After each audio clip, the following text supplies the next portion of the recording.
wassalamu ala sayyidina wa maulana Muhammadin wa ala alihi washabbihi ajmain, amma ba'd. Jadi, materi hari ini masih sama pada bab 3, yaitu pentingnya bertaubat. Tapi hari ini kita membahas yang materi selanjutnya, yaitu syarat dan tingkatan dalam bertaubat.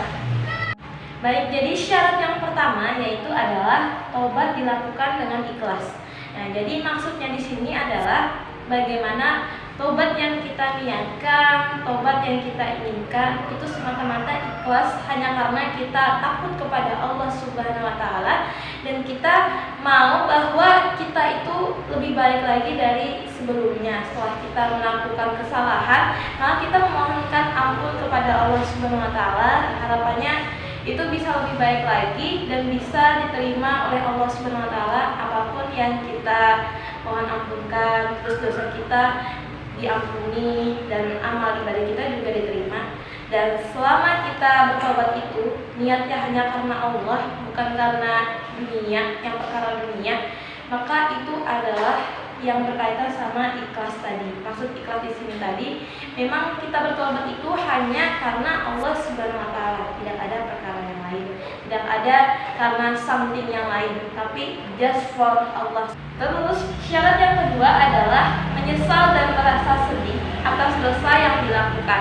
Nah, maksudnya di sini adalah setelah kita tadi bertobat, memang niatnya hanya karena Allah Subhanahu wa taala. Tahap selanjutnya yang harus kita lakukan adalah kita harus menyesali di dalam hati atas dosa-dosa yang telah kita lakukan ataupun kehilafan-kehilafan yang telah kita lakukan.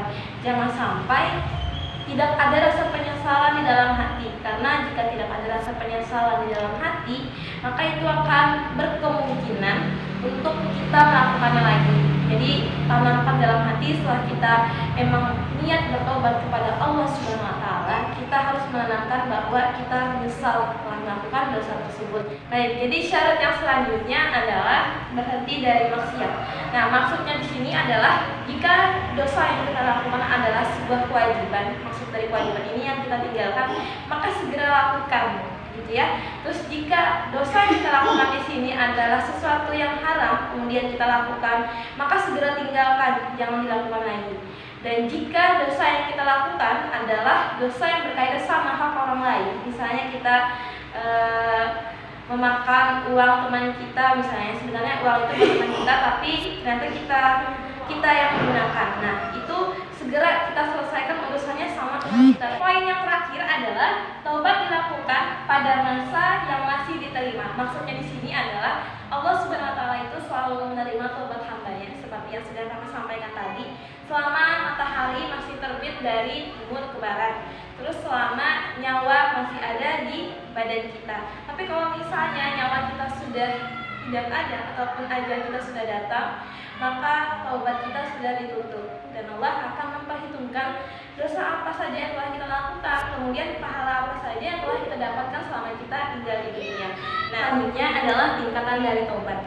Menurut Imam Al-Ghazali, tingkatan taubat itu ada 4. Jadi yang pertama adalah tingkatan taubat di mana orang tersebut yang pertama melakukan taubat nasuha. Jadi seperti yang sudah Kakak sampaikan sejak di awal, taubat nasuha itu adalah taubat yang dilakukan karena kita memang bersungguh-sungguh mau bertaubat dan kita memang berkomitmen untuk tidak mengulanginya lagi. Kemudian tingkatan yang kedua adalah taubat yang dilakukan dia meninggalkan dosa-dosa yang besar. Jadi dosa-dosa yang besar di sini maksudnya yang pertama syirik, yang kedua minum khamar, terus yang ketiga melakukan zina. Nah, di sini orang yang melakukan tingkatan yang kedua itu dia bertaubat untuk tidak melakukan dosa besar itu lagi.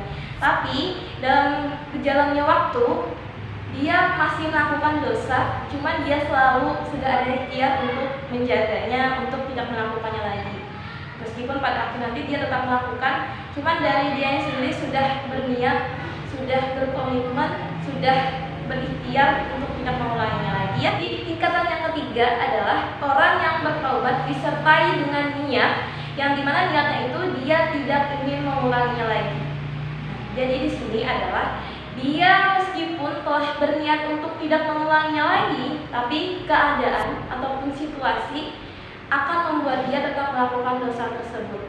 Nah, jadi poin nomor 3 ini adalah dia catatannya setiap dia melakukan dosa, maka dia akan segera langsung bertobat. Itu bedanya dari poin-poin yang di atasnya tadi. Baik, jadi poin yang terakhir adalah orang yang melakukan dosa, tapi dia sama sekali tidak ada penyesalan di dalam hatinya. Maksudnya di sini adalah setelah poin 1, 2, 3 tadi mereka tetap ada penyesalan, mereka segera langsung mau tobat. Nah, tingkatan yang terakhir ini adalah mereka itu tetap saja melakukan dosa dan sama sekali tidak ada penyesalan yang ada di dalam hatinya. Dan ini adalah tingkatan yang paling terendah, tingkatan yang paling sangat kita tidak inginkan, tingkatan yang paling sangat kita jaga supaya kita tidak ada di tingkatan tobat tersebut. Baik, sudah selesai materi untuk hari ini. Terima kasih karena sudah menonton video ini. Terima kasih sudah mendengarkan penjelasan dari kakak. Langsung saja nanti ada tugas yang bisa dikerjakan di CBT-nya dan ada waktu untuk dikerjakan sampai jam 11 malam, sama tugas yang minggu kemarin yang gagal untuk dikerjakan.